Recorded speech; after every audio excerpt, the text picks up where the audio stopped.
Shalom, salam berkat dari kami untuk pendengar sekalian. Saat ini pendengar akan diberkati dengan program Hari Ini Harinya Tuhan bagian yang ke-8.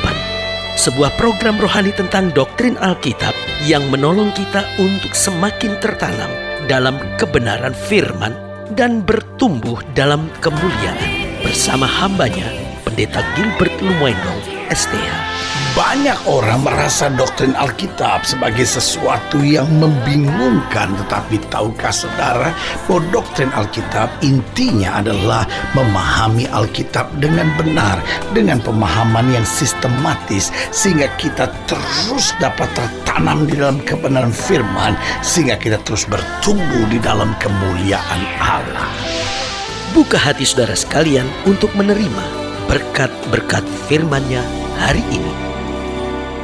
Dunia di mana kita hidup adalah dunia yang penuh dengan kejutan dan keheranan. Kenapa saya katakan dunia yang penuh dengan kejutan dan keheranan? Karena di dalam dunia ini ada banyak hal yang akan menimbulkan keheranan dan kejutan-kejutan dalam kehidupan kita. Saya ambil contoh sederhana. Ada banyak orang yang heran sambil berkata, kok orang udah hidup dalam dosa? Kok orang hidup sudah kacau? Orang kok hidup dengan kuasa kegelapan? Kok kelihatannya hidupnya bahagia, pendeta? Sementara ada orang-orang yang hidupnya berdoa, baca Alkitab, kelihatannya dekat sama Tuhan, orangnya jujur, kok justru kelihatannya hidupnya sengsara gitu. Nah, lalu kelihatannya bagaimana ini? Loh, di mana keadilan? Ini yang seringkali mendatangkan keheranan. Sementara orang yang nggak benar kok bisa tetap warawiri, hidup bebas gitu. Sementara justru orang yang benar malah difitnah dan masuk penjara. Sehingga ada banyak orang yang berkata, di dalam penjara ada banyak orang korban fitnah. Sementara di kursi kepemimpinan ada banyak penjahat-penjahat yang dapat bebas lari dari segala kesalahannya. Nah, ini yang saya sebut, ada banyak keheranan-keheranan seperti itu. Kenapa orang yang kelihatannya baik kok rumah tangganya justru bercerai?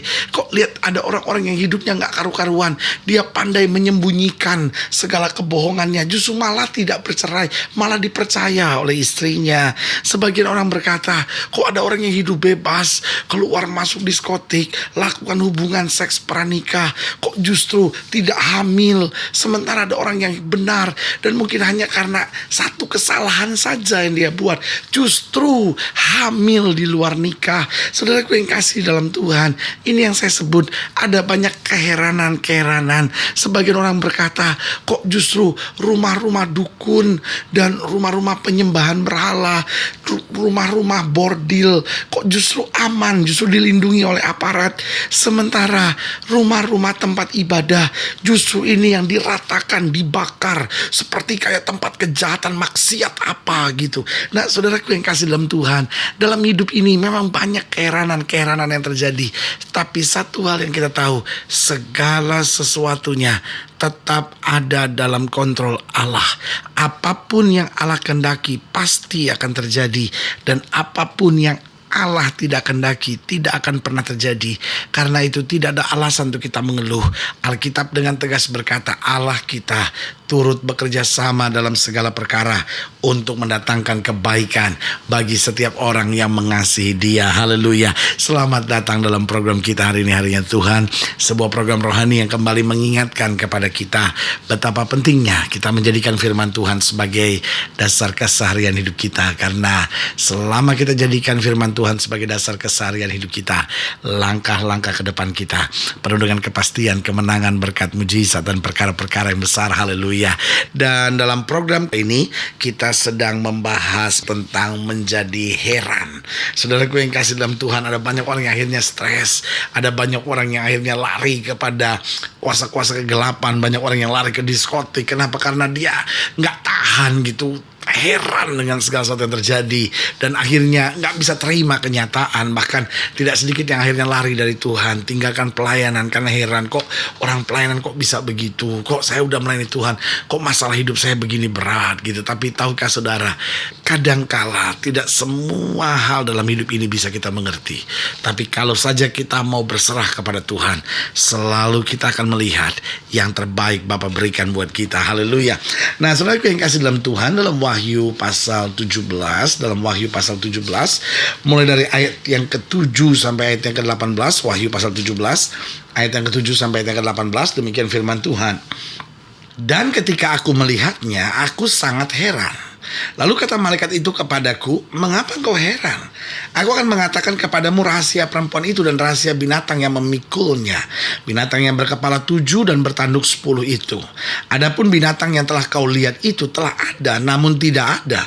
Ia akan muncul dari jurang maut, dan ia akan menuju pada kebinasaan. Dan mereka yang diam di bumi, yaitu mereka yang tidak tertulis di dalam kitab kehidupan sejak dunia dijadikan, akan heran apabila mereka melihat bahwa binatang itu telah ada namun tidak ada dan akan muncul lagi. Yang penting di sini ialah akal yang mengandung hikmat. Ketujuh kepala itu adalah 7 gunung yang di atasnya perempuan itu duduk. Ketujuhnya adalah juga 7 raja. 5 diantaranya sudah jatuh, yang satu ada dan yang lain belum datang. Dan jika ia datang, ia akan ditinggal seketika saja. Dan binatang yang pernah ada dan yang sekarang tidak ada itu, ia sendiri adalah raja ke-8. Dan namun demikian, satu dari ke-7 itu, dan ia menuju kepada kebinasaan. Dan ke-10 tanduk yang telah kau lihat itu adalah 10 raja yang belum mulai memerintah, tapi 1 jam lamanya mereka akan menerima kuasa sebagai raja bersama-sama dengan binatang itu. Mereka seia sekata, kekuatan dan kekuasaan mereka berikan kepada binatang itu.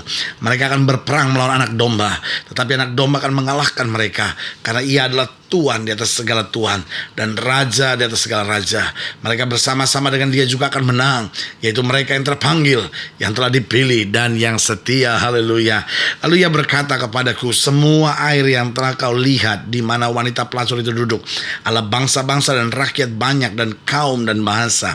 Dan ke-10 tanduk yang telah kau lihat itu serta binatang itu akan membenci pelacur itu, dan mereka akan membuat dia menjadi sunyi dan telanjang, dan mereka akan memakan dagingnya dan membakarnya dengan api. Sebab Allah telah menerangi hati mereka untuk melakukan kehendaknya dengan seia sekata, dan untuk memberikan pemerintahan mereka kepada binatang itu, sampai segala firman Allah telah digenapi. Dan perempuan yang telah kau lihat itu adalah kota besar yang memerintah atas raja-raja bumi. Nah, saudaraku yang kasih dalam Tuhan, ada 2 kelompok manusia. Yang pertama dikatakan di sini, yaitu mereka yang bersama-sama dengan dia juga akan menang, yaitu mereka yang terpanggil, yang telah dipilih dan yang setia. Itu pada ayat yang ke-14 bagian terakhir, yaitu mereka yang bersama dengan Yesus, mereka yang menang, mereka yang terpanggil, mereka yang dipilih dan yang setia. Inilah kelompok yang pertama. Tapi kelompok yang kedua dikatakan pada ayatnya yang ke-8, dikatakan, adapun binatang yang telah kau lihat itu telah ada namun tidak ada, ia akan muncul dari jurang maut, dan ia akan menuju pada kebinasaan. Dan mereka yang diam di bumi, yaitu mereka yang tidak tertulis dalam kitab kehidupan. Jadi yang pertama, yaitu kelompok mereka yang bersama-sama dengan Kristus, yang menang, yang terpanggil, yang dipilih dan yang setia. Itu kelompok pertama. Lalu kelompok yang kedua, yaitu mereka yang dari sejak dunia dijadikan namanya tidak ada dalam kitab kehidupan. Nah, saudaraku yang kasih dalam Tuhan, di akhir zaman 2 kelompok ini akan ada. Nah, orang-orang yang bersama dengan Kristus, orang-orang yang menang, orang-orang yang dipilih, orang-orang yang setia. Nah, mereka akan berjalan dalam kemuliaan. Tapi sementara orang-orang yang tidak terpilih ini, bisa jadi dia mau sibuk dengan kegiatan-kegiatan agamanya, bisa saja dia mau sibuk dengan kegiatan-kegiatan yang kelihatannya rohani, tetapi sebetulnya hatinya bukan hati yang melekat kepada Kristus. Hatinya bukan hati yang melekat pada kebenaran. Hatinya hanya ingin sibuk aja. Hatinya ingin tertarik saja pada kegerakan-kegerakan dan kegiatan-kegiatan. Nah, saudaraku yang kasih dalam Tuhan, mereka yang terpilih, mereka yang menang, mereka yang setia, tidak akan pernah digoncangkan, akan terus berjalan dalam kemuliaan. Tapi mereka yang tidak terpilih, mereka yang setengah-setengah, mereka yang main-main dengan Tuhan ini, kata Alkitab, akan senantiasa hidup dalam keheranan. Apa yang dia herankan? Yang pertama yang akan membuat banyak orang menjadi heran di akhir zaman ini. Yang pertama, coba saudara lihat pada ayat yang ke-8. Ayat yang ke-8 dikatakan, adapun binatang yang telah kau lihat itu telah ada, namun tidak ada. Ia akan muncul dari jurang maut, dan ia menuju pada kebinasaan. Dan mereka yang diam di bumi, yaitu mereka yang tidak tertulis dalam kitab kehidupan sejak dunia dijadikan, akan heran apabila mereka melihat bahwa binatang itu, perhatikan baik, telah ada, namun tidak ada, dan akan muncul lagi. Apa maksudnya ini? Binatang ini telah ada, namun tidak ada, dan akan muncul lagi. Nah, ini yang saya bilang, ini akan buat dunia ini heran, yaitu Bagaimana iblis itu ada, namun tidak mau diakui, kemudian akan menyatakan diri. Jadi ini bicara tentang iblis. Bagaimana iblis itu ada, dia eksis. Tapi orang banyak sekarang, apalagi orang-orang modern, mulai berkata, iblis itu nggak ada. Apa itu usir-usir setan itu? Itu gereja-gereja yang apa-apa usir setan itu terlalu fanatik itu. Iya kan? Tapi waktu iblis menyatakan dirinya, di situ dia heran, di situ dia kaget, di situ dia terkejut. Dia mulai bingung, kenapa rumah tangga saya kok hancur? Dia mulai bingung, kenapa kok keadaan ekonomi saya digoncangkan? Dia mulai bingung gitu, kenapa anak-anak saya yang saya didik baik kok tiba-tiba justru hidup dengan gak karu-karuan. Nah ini yang saya bilang, di akhir zaman akan ada banyak orang menjadi heran. Kenapa? Karena dia tidak menyadari eksistensi iblis. Dia pikir, iblis itu tidak ada, asal saja saya berbuat baik pasti saya akan melihat hal yang baik. Saudaraku yang kasih dalam Tuhan, betul, kalau kita berbuat yang baik kita akan menerima yang baik. Tetapi dengar baik, iblis coba menghalang-halangi berkat Tuhan. Iblis coba mengganggu, iblis coba merusak hidup kita. Tapi sebagai hamba Allah saya mau ingatkan, waktu kita berjalan dalam kebenaran, melekat pada Kristus dan hancurkan segala kegerakan iblis, karena Alkitab jelas bilang, lawan iblis maka iblis akan lari. Jangan biarkan setan menghancurkan masa muda saudara, menghancurkan ekonomi saudara. Lawan dia di dalam roh. Mulai perintahkan dalam nama Yesus, setan gak boleh berkuasa dalam hidup saya, tapi saya akan berjalan dalam kebenaran, melihat kemuliaan Tuhan dinyatakan. Yang kedua, saudara lihat apa yang membuat dunia menjadi heran. Coba lihat ayat yang ke-13. Di ayat yang ke-13 dikatakan demikian, mereka seia sekata kekuatan dan kekuasaan mereka berikan kepada binatang itu. Mereka akan berperang melawan anak domba, tapi anak domba akan mengalahkan mereka. Jadi yang kedua, apa yang membuat dunia banyak yang heran, bagaimana orang percaya akan selalu diperangi. Orang jadi mulai bingung dan heran, loh kita pergi ke gereja, kenapa gereja dibakar? Kenapa orang percaya ditekan? Kenapa orang percaya coba disingkirkan? Kenapa? Apakah menjadi orang Kristen, apakah menjadi orang yang percaya Yesus itu berarti sebuah kejahatan? Sampai akhirnya orang bingung, kenapa ya? Kok terus ditekan? Kok terus diadu domba? Kok terus bermasalah? Tapi sebagai hamba Allah, saya mau ingatkan buat mereka yang dipilih oleh Allah, kita mengerti bahwa dunia ini bukan milik kita. Karena itu dunia tidak bisa mengenal, tetapi kita berjalan terus menjadi terang, menjadi berkat, menjadi garam bagi kemuliaan nama Tuhan. Dan yang ketiga, yang terakhir, coba ayat yang ke-15. Di ayat yang ke-15 dikatakan, lalu ia berkata kepadaku, semua air yang telah kau lihat di mana wanita pelacur itu duduk adalah bangsa-bangsa dan rakyat banyak dan kaum dan bahasa. Yang ketiga yang akan membuat dunia menjadi heran, bagaimana roh perzinahan itu akan menguasai bumi. Sehingga kalau kita perhatikan sekarang, anak umur 15, 16 tahun sudah lakukan hubungan seks sebelum nikah. Anak umur 13, 14 tahun sudah tahu bagaimana menyetel film porno. Saudaraku yang kasih dalam Tuhan, ini yang saya lihat, bahwa dunia akan dikejutkan, dunia akan dibuat heran. Kenapa? Karena roh perzinahan menguasai luar biasa. Sampai begitu banyak suami akhirnya terlibat dengan perselingkuhan. Bagaimana istri-istri juga terlibat dengan perselingkuhan. Bagaimana orang-orang muda lakukan hubungan seks sebelum nikah. Bagaimana orang-orang pacaran gak bisa menjaga kekudusan hidupnya. Sebagai hamba Allah saya hanya mau ingatkan buat saudara, dunia memang mengherankan, tapi mereka yang berjalan dalam kebenaran akan melihat kemuliaan Tuhan dinyatakan. Kalau saudara ingin dilayani lebih jauh, hubungi kami melalui telepon, hubungi kami melalui surat, kunjungi website kami.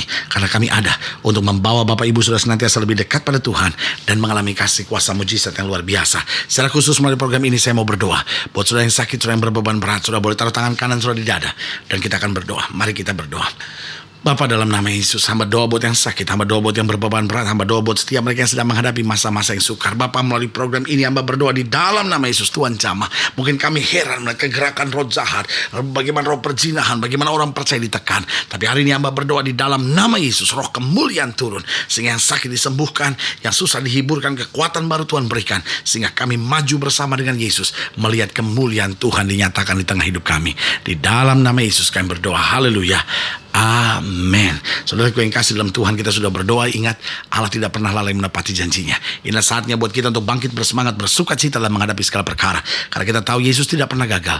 Yang terbaik Dia berikan buat kita yang percaya. Doa saya menyertai saudara. Sampai berjumpa pada program berikut. Dan jangan lupa, jadikan hari ini harinya Tuhan. Haleluya.